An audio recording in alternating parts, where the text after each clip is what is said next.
नमस्कार, मैं संजय प्रताप। आज हमारे साथ हैं हमारे परम मित्र सोनू जी और इनसे बात करेंगे आज की जो कि आजकल सोशल मीडिया पे इतना अफवाहें फैल रही हैं। आप लोग इस अफवाह पे मत जाइए और सच्चाई को ढूंढिए।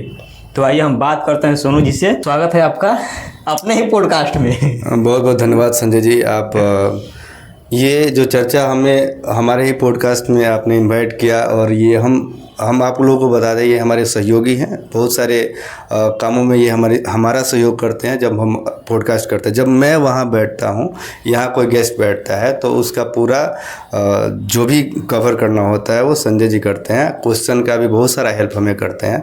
तो आज इनका विचार हुआ कि हम लोग बैठ के आपस में चर्चा करें, मुद्दा पे अपना विचार रखें, जिसके लिए मैं बहुत बहुत धन्यवाद देता हूँ आपको कि ऐसा विचार आपने रखा और हम लोग अपने चर्चा के लिए इन्वाइट किए अपने आप। सबसे पहले आपसे हमारा एक क्वेश्चन है कि मध्य प्रदेश में जो हाई कोर्ट है वहाँ पे बाबा साहब बी आर अम्बेडकर का स्टैचू लग रहा था। कुछ वकीलें वहाँ पे बाबा साहब का स्टैचू नहीं लगने दिए और वो तो मैटर ख़त्म हो गया।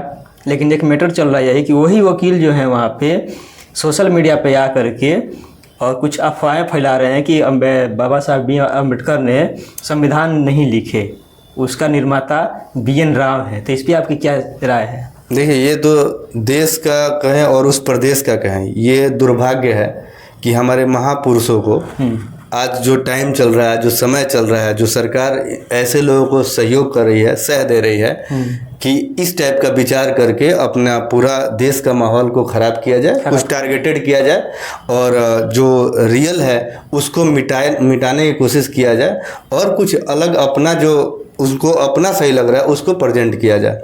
कोर्ट में न्याय मिलता है, न्यायालय होता है कोर्ट, तो उसमें भीमराव अंबेडकर का ही फोटो लगना चाहिए, फोटो या स्टैचू उनका ही लगना चाहिए। वो इसलिए क्योंकि वो संविधान के निर्माता है। अब उनका कहना है कि संविधान के निर्माता कोई BN राव है। BN राव उसमें थे, ऐसा नहीं है कि BN राव को हम मना किया जा सकता है, BN राव भी उसमें थे। जैसे मैं पॉडकास्ट करता हूँ तो आपका सहयोग होता है। तो अगर आप डायरेक्ट लोगों से कहें कि मैं ही पॉडकास्ट करता हूँ, सोनू भैया केवल एक मूर्ति तरह बैठे रहते हैं, तो ये भी गलत है। हमारा भी उतना ही सहयोग होता है जितना आपका सहयोग। लेकिन एक और बात है कि जब संविधान लिखा रहा था, जब उसका सभा हुआ था, उसमें BN राव नहीं थे। वो बोले कि मेरा तबीयत खराब है, तो वहाँ से साइड हो गए। देखिए, संविधान जब संविधान लिखने का जब बारी आया था, जब संविधान के बारे में एक संगठन बनाया गया था उसको लिखने के लिए, उसको बनाने के लिए, तो उसमें बहुत सारे लोग थे। ऐसा नहीं था कि केवल वही थे या अम्बेडकर जी थे। लेकिन लास्ट आते आते सब के सब वहाँ से हट चुके थे। किसी की तबीयत खराब था, कोई आउट ऑफ कंट्री चला गया था, कोई कुछ, मतलब उस पर ज़्यादा फोकस सबने नहीं किया। एक व्यक्ति था जिसने पूरा देश घूमा, हर देश के संविधान से जो जो अच्छाइयाँ थे उस चीज़ को लिया और अपने संविधान को स्वरूप दिया एक उसमें। तो उस व्यक्ति का नाम आज से नहीं, जब से संविधान लागू है तब से उस व्यक्ति का नाम आ ही रहा है और सब नेता से लेके हर लोग उनका नाम लेते हैं। लेकिन ये कुछ ऐसे लोग हैं जो उसी का कमाई खाते हैं, वही संविधान पे शपथ लेते हैं, उसी संविधान के कानून से उनका घर सब कुछ चलता है। उसी संविधान को ये लोग नहीं मानते और उसके निर्माता जो है उसको ये लोग नहीं मानते। सीधी सी बात है, एक शादी अगर किसी का होता है तो दूल्हा दुल्हन के अलावा भी बहुत सारे लोग होते हैं। उसमें मुख्य भूमिका ब्राह्मण का भी होता है जो शादी करवाता है। लेकिन जब उस दुल्हा से दुल्हन का जो लड़का पैदा होता है तो उसका नाम, बाप का नाम जो होता है एक ही का होता है, क्योंकि उसका पूरा मेहनत उसका रहता है। तो उसमें अगर नाम दिया जाए तो ब्राह्मण का भी नाम आ सकता है जो पंडित जी शादी करवाए थे। तो इन सब का अगर ऐसे लड़ाई लड़े तो ये तो बेवकूफ़ी वाली बात हो जाती है। सबसे पहली बात है, तो वहाँ के जो वकील है वो सरासर बेवकूफ़ी वाली बात कर रहे हैं। और दूसरा चीज़, मध्य प्रदेश में BJP की सरकार है, उन लोग को इस चीज़ पे ध्यान देना चाहिए कि देश और प्रदेश का माहौल ख़राब करने में इनका बहुत बड़ा हाथ है। इस चीज़ पे ज़्यादा ध्यान देना चाहिए और जो सज़ा हो उनको देना चाहिए वहाँ से। एक और क्वेश्चन है आपसे। एक वहीं की बाबा हैं जिनका नाम है आनंदा स्वरूप। आज सोशल मीडिया पे आप जहाँ जाएंगे उनका एक वीडियो आ रहा है। पर डे 1 नहीं 2 नहीं 3 नहीं 4 10 वीडियो अपलोड हो रहा है उनका। हर जगह बाबा साहब BR अम्बेडकर को टारगेट किया जा रहा है उस पर कि संविधान नहीं लिखा उन्होंने, उनके पास कोई डिग्री नहीं था, उन्होंने 8 साल में ऐसे कैसे कर लिए जब उनको स्कूल में पढ़ाई के लिए बाहर रखा जाता था। तो इस पे आपका क्या राय है? देखिए, जो भी है अगर वो धर्म के लिए काम करता होगा, जो आप नाम जिसका रखे हैं आनंदा स्वरूप सर, तो अगर वो धर्म के लिए काम कर रहा है तो उसको धर्म के लिए ही काम करना चाहिए। इतिहास के बारे में इतिहासकार से मिल के पूछना चाहिए, या इतिहास के बारे में जानकारी उसको पहले लेना चाहिए। सबसे पहली बात ये है और कि उस पर बीजेपी की सरकार चल रही है, शासन चल रहा है इंडिया में जी। आज तक न आरएसएस का कोई भी नेता हो, या चाहे हमारे प्रधानमंत्री हो, चाहे गृह मंत्री हो, उस पर कोई रिएक्शन किसी का नहीं है। और एक अभी देखिए, फिलहाल एक मास्टर टीचर थे जिन्होंने एक गाना गाया था कि कांवर मत उठाना स्कूल जाना, उनके ऊपर FIR हो गया है। जो सीधे हमारे क्या बोलते हैं संविधान रचयिता हैं, उनको टारगेट किया जा रहा है, खुलेआम उनको गाली दिया जा रहा है। इस पर कोई नहीं बोल रहा है। देखिए, आप उससे उम्मीद क्या रखेंगे? जो बाबा साहब कह रहे थे उनका पुतला फूका था, उससे उम्मीद क्या रख सकते हैं आप? RSS वाले कभी उनको एक्सेप्ट किए ही नहीं, यहाँ तक उन्होंने संविधान को भी एक्सेप्ट नहीं किया था, तो फिर उनसे उम्मीद आप नहीं रख सकते। कोई उम्मीद नहीं है, कोई उम्मीद नहीं रख सकते हैं। वो जब भी बात करेंगे उनके अगेंस्ट में ही बात करेंगे। रही बात वो जो पोंगा पंडित की आप बात कर रहे हैं, जो आनंदा स्वरूप है, उसका वीडियो ऐसे यूट्यूब पे आ रहा है, वो सोशल मीडिया पे एक्टिव हो रहा है और एक आंदोलन टाइप का वो चला रहा है। जहाँ तक देखा जा रहा है एक आंदोलन टाइप का चला रहा है। कुछ लोगों को सभा बैठाता है, वहाँ पे अपना स्पीच देता है और पूरा BN राव को एक हीरो बनाने के चक्कर में ये लोग लगे हुए हैं। भीमराव अंबेडकर के जो डिग्रियां हैं उस पे सवाल, उनके हर एक चीज़ पे सवाल किया जा रहा है। यहाँ तक उनको अंग्रेजों का एजेंट तक ये लोग बता रहे हैं। लेकिन सही देखा जाए तो अगर रियली बताया जाए तो उनके बाप दादा की औकात नहीं थी कि उतना डिग्री पढ़ ले वो, क्योंकि वो लोग शुरू से ही लोगों को भ्रमित करते आए हुए हैं। शुरू से पाखंड के जाल में वो लोग डालते आए हैं लोगों को। बस उनका अपना धंधा चलना चाहिए, लोगों से उनको कोई मतलब नहीं है। राष्ट्र के निर्माण में उनका कोई सहयोग नहीं है। वैसे पोंगा पंडितों का, मैं सभी को नहीं कह रहा हूँ, लेकिन वैसे जो पोंगा पंडित है, जो हमारे देश में वैसे वेशभूषा में जो अभी हमारे देश में इस प्रकार के गलत फहमियाँ पाल रहे हैं, गलत चीज़ों को प्रेजेंट कर रहे हैं, उनके सामने अगर देश के जो और ब्राह्मण समाज है, जो बड़े जाति के लोग हैं, वो लोग नहीं आए तो ये देश एक बार हमें लग रहा है कि देश में गृह युद्ध टाइप का होने का शंका हमको लग रहा है। क्योंकि वो लोग जाति में डायरेक्ट बांट रहे हैं। वो लोग नीले को नीला कबूतर कहते हैं, नीला रंग को जो भीमराव अंबेडकर का एक कलर को लोग रिप्रेजेंट करता है, जो उनके मानने वाले हैं वो लोग वैसे कलर के कपड़े को ज़्यादा प्रिफर करते हैं और वो गमछा भी लेते हैं। उसको वो लोग नीला, आतंकवाद तक का वो आदमी बोला है जो आप जिसका नाम ले रहे हैं आनंदा स्वरूप, उसका नाम भी लेना बेकार है। वो देशद्रोही है। वो देशद्रोही है। वो देशद्रोही इसलिए है कि वो वैसे आदमी के बारे में कह रहा है जिसके पैर के मतलब धो दिया जाए एक बार तो वैसे 50 पैदा होंगे, लेकिन फिर भी वैसा विचार नहीं रख सकते वो लोग, जो उनके पैर के धूल के बराबर नहीं है वो आदमी। सीधा देखा जाए तो ये भगवा कलर पहन लेने से कोई ज्ञानी नहीं होता है। भगवा पहनना बहुत ही अलग बात है। आप बुद्धिज्म में जाइएगा, भगवा उनका ड्रेस है, लेकिन वो कभी मार काट इस टाइप का कभी अपना वो लोग नहीं रखते हैं। एक शांति का पाठ पढ़ाते हैं, देश को मतलब शांति की और मतलब एक क्या कहते हैं एकाग्रता करने के लिए, राष्ट्र को अच्छा बनाने के लिए वो लोग काम करते हैं। लेकिन इस टाइप का जो आप जिसका नाम रख रहे हैं ये देशद्रोह है। ये एक नंबर का वो क्या कहते हैं, इसको देश से निकाल ही देना चाहिए। और ऐसे विचार रखने वाले को सबसे पहले इस देश का जो भी शासक है, आज हमारे बीजेपी अच्छा काम करे या बुरा काम करे, लेकिन ऐसे महापुरुषों को गाली देने वाले को सबसे पहले आपको इन लोगों पे कार्रवाई करना चाहिए। जैसे कि आप अभी संजय जी जैसे बता रहे थे, एक कोई कवि हैं जो टीचर थे यूपी में किसी स्कूल में, उन्होंने एक लाइन एक कविता लिखा, कावन मत उठाना शिक्षा का दीप जलाना। एक लाइन को लेके पूरा लोग उनके पीछे पड़ा हुआ है कि सनातन को गाली दिए। लेकिन उसी सनातन को पढ़ने के लिए जब उन्होंने सेकेंड लाइन जो कहा है शिक्षा का दीप जलाना, उस पर किसी का ध्यान नहीं है। इससे यही पता चल रहा है कि हमारे देश को लोग कहाँ लेके जाना चाहता है। ऐसे लोग बच्चों को अनपढ़ रखना चाहता है।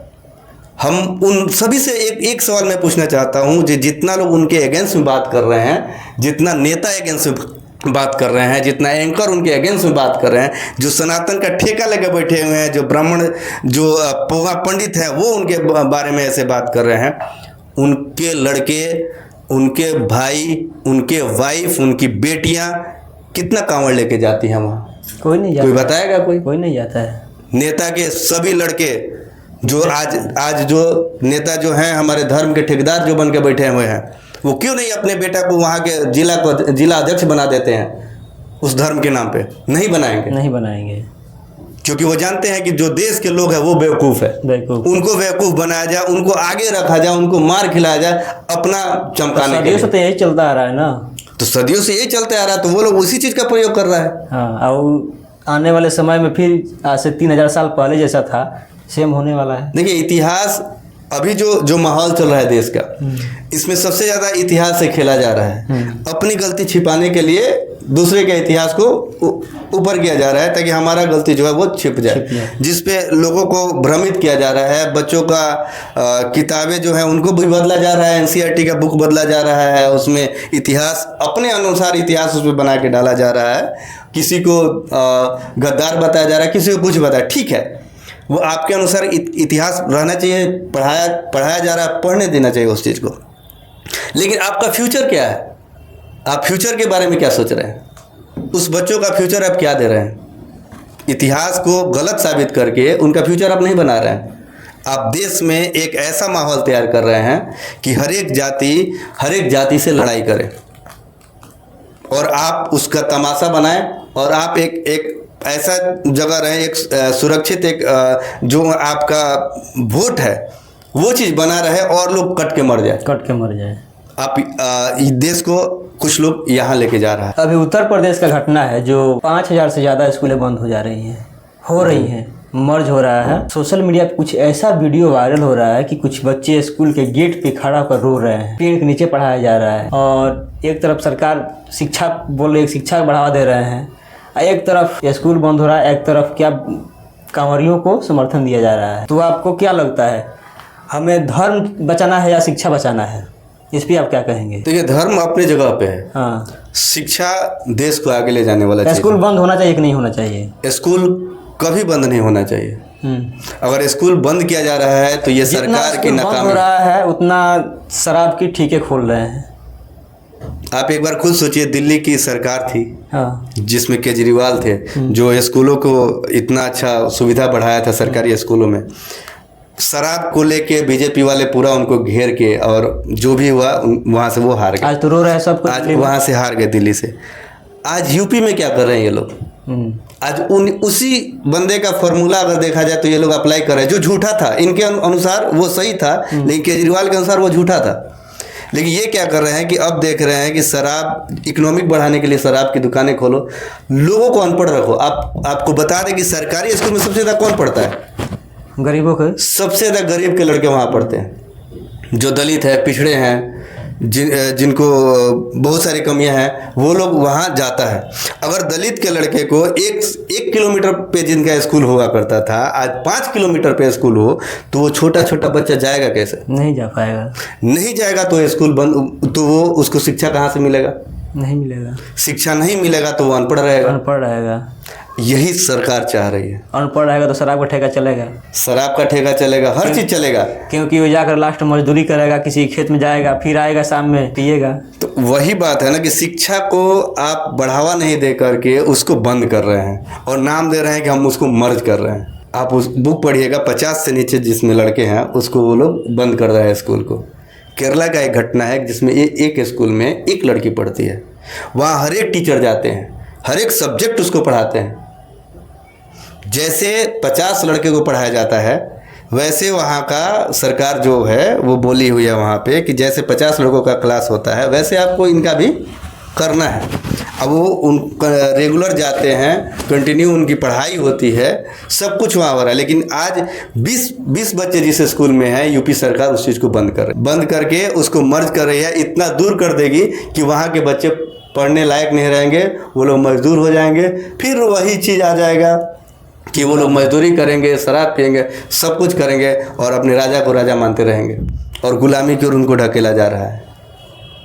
ये सबसे बड़ी बात है यहाँ अपने देश में। जितना सरकारी संस्था है उस चीज़ को ये लोग धीरे धीरे मिटा रहा है ताकि किसी को पता ना चले। आज हमारे पास और आपके पास अगर मोबाइल में सिम देखा जाएगा तो जियो का होगा या तो एयरटेल का होगा। एयरटेल का होगा। BSNL का नाम कहाँ है बताइए? खत्म हो गया। अगर किसी से पूछा भी जाए, किसी से कहा जाए तो ऐसे ऐसे अंधभक्त लोग पड़े हुए हैं, वो आप ही पे क्लेम करेंगे। वो BSNL के जो कर्मचारी है उस पर क्लेम करेंगे कि काम नहीं करते थे, ये नहीं होता था, वो नहीं होता था, इसलिए उसको चेंज कर दिया गया। उनसे एक सवाल हम उनसे पूछना चाहेंगे कि आपका बेटा अगर बिगड़ जाता है तो आप क्या करते हैं? किसी को दे देते हैं उसको या आप सुधारते हैं? खुद सुधारते हैं। आपका बेटा है तो आपको खुद सुधारना पड़ेगा। आप देश का राजा है, आप देश का प्रधानमंत्री हैं। अगर आपका सरकारी संस्था अगर खराब हो रहा है, सरकारी संस्था आपका काम नहीं कर रहा है, अगर उस पर आप ध्यान नहीं देकर सरकारी संस्था को प्राइवेट संस्था बना रहे हैं, तो इसका मतलब आप उस लायक नहीं है। आपकी नाकामी है। आप उस लायक ही नहीं है कि आप उस देश को चला सके जहां आपकी संस्था काम नहीं कर रही है। सबसे बड़ी बात यह है और यही चीज़ हमारे देश में चल रहा है जो नहीं चलना चाहिए। आज का माहौल आप देखिए कि महात्मा गांधी को गाली देने वाले लोग सीना चौड़ा करके चल रहा है। गोडसे को भगवान मान रहा है अपना। गोडसे खुलेआम गोडसे के विचारधारा को लोग अपना मान रहे हैं खुलेआम। इस चीज़ को सोचिए आप कि कितना देश कहाँ जा रहा है ये हमारा। हाँ। गोडसे का विचारधारा लोग लेके आ रहा है। गोडसे को भगवान बनाने की कोशिश की जा रही है। गोडसे सही किया। नेशनल टीवी पे सब जगह अगर देखा जाए ऐसे टीवी चैनल भी बंद होना चाहिए। अब ये कि आज ही हम देख रहे थे एक सोशल मीडिया पे एक वीडियो वायरल हुआ था, जो पाकिस्तानी एंकर है बोल रहा है कि हमको पैसा मिलता है। अब देख लीजिए आप कि TRP के लिए, पैसे कमाने के लिए लोग किस हद तक गिर रहे हैं, अपने देश को कहाँ गिरा रहे हैं। कि भारत को गाली दो, हमारे चैनल पे आके हम तुमको पैसा दे रहे हैं। आप खुद सोचिए कि जो हमारा दुश्मन देश, वो सीधे नाम ले रहा है अर्नब गोस्वामी का, जो हमारा दुश्मन देश है, जो जहाँ से आतंकवाद पैदा हो रहे हैं, उस देश को हम लोग मिटाने के बारे में सोच रहे हैं और वहाँ से आप गेस्ट बुला के टीवी पे डिबेट करा रहे हैं। ये रह गई है राष्ट्रीयता अपनी।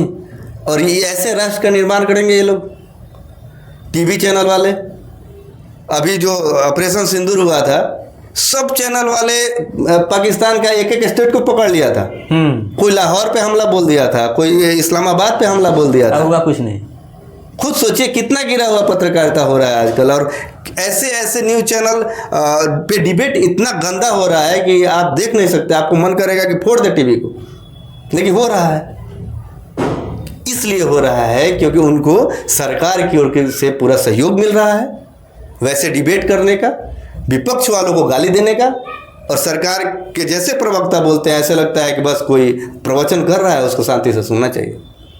लेकिन बहुत सारे अपने देश में भी भक्त हैं, जो अनभक्त हैं, वो लोग उनका सपोर्ट कर रहा है। उनको लग रहा है कि नहीं यही सही है, हमारे देश में ऐसे होना चाहिए, तो हो रहा है। वैसे एक से एक घटना आपको देखने को मिलेगा। अभी चंपारण में महात्मा गांधी के परपोते आए थे, तुषार गांधी। कितना बेइज्जती किया गया उनका, बहुत बेइज्जती किया गया। वहाँ का एक मुखिया है जो प्रोग्राम होने नहीं दिया, जहाँ से जिस धरती से महात्मा गांधी चंपारण से अपना आंदोलन शुरू किया था, वहाँ पे उनका परपोता को बैठ के और संबोधित नहीं करने दिया गया एक मुखिया के द्वारा। वहाँ पे सोचिए देश कहाँ जा रहा है। अब वो डायरेक्ट इतना बेइज्जती किया उनका, अब कोई अपना विचार नहीं रख सकता इस देश में। अगर हम ऐसे बोल रहे हैं और सरकार के बारे में कुछ गलत बोल दे, कल ये यूट्यूब चैनल बंद कर दिया जाएगा। हुआ था हमारे साथ, आपके सामने की बात। कल वीडियो उड़ा दिया जाएगा, हमारा चैनल मेरा डिमोनेटाइज हो गया, उसको सस्पेंड कर दिया गया। क्योंकि बीजेपी के बारे में अगर कुछ गलत बोल रहे हैं, मतलब उन कुछ भी अगर अपना विचार रख रहे हैं, हाँ, तो देश के बारे में आप गलत बोल रहे हैं। और हमारे PM के बारे में कुछ बोल रहे हैं तो राष्ट्र के बारे में कुछ बोल रहे हैं। देश में ये चीज़ चल रहा है। महात्मा गांधी को गाली, और ये लोग विश्व गुरु बनाएंगे हमारे देश को। जो इतना अंग्रेजों वाला जो शासन था, जो उसमें कहा गया था फूट डालो शासन करो, ये वही थ्योरी अपनाए हुए हैं। हर जगह फूट डालो और शासन करो वाला काम कर रहे हैं। अगर देखा जाए तो इनका बैकग्राउंड भी अंग्रेजों से ज़्यादा मतलब ज़्यादा अंतर नहीं है उसमें। अंतर नहीं है। अभी बोलने पे बहुत सारे लोग विरोध करेंगे, मेरा ही विरोध करेंगे, क्योंकि हम लोग पॉडकास्ट में अलग अलग विचारधारा के लोगों को बुलाते हैं, उनसे सवाल करते हैं। ये हमारा अपना विचार है, अपना विचारधारा है, हम अपना विचार रख रहे हैं, तो कितनों को लगेगा कि ये एक तरफा बात करता है, एक तरफा वीडियो बनाते हैं ये लोग, जिससे कोई आपत्ति नहीं है। ये हमारा देश है और हमें आज़ादी है इस चीज़ का कि हम अपना विचार रखें, जिसको हमारे भीमराव अम्बेडकर ने आज़ादी दिया है सब चीज़ को, कि अपना विचार रख सकता है सब। चलिए, बहुत अच्छा लगा आप आए और अपना राय रखे, और आप लोग इनके बातों से सहमत हैं तो कमेंट में बताएं। वीडियो अच्छा लगे तो शेयर लाइक कमेंट जरूर करें। और चलते चलते आप दो शब्द हमारे दर्शकों को क्या कहना चाहेंगे? दर्शकों को हम यही कहना चाहेंगे कि सबसे ज़्यादा आप लोग किताब पढ़ें, जवाब आपको वहीं से मिलेगा और कहीं से जवाब नहीं मिल सकता। महापुरुषों का किताब पढ़ें, महापुरुषों को जानें, उसके बाद उनका जो भी पार्टी का आप सहयोगी हैं, जिसका आप सहयोग करते हैं, उससे भी आप क्वेश्चन करने का हिम्मत रखें, तार्किक बने, तर्क करें, ताकि आपको संतुष्टि हो, आपको जवाब मिले। आंख बंद करके किसी पे विश्वास मत ना करें। और ऐसे ऐसे चर्चा के लिए फिर हम मिलते रहेंगे संजय के साथ। तब तक के लिए सबको नमस्कार और धन्यवाद।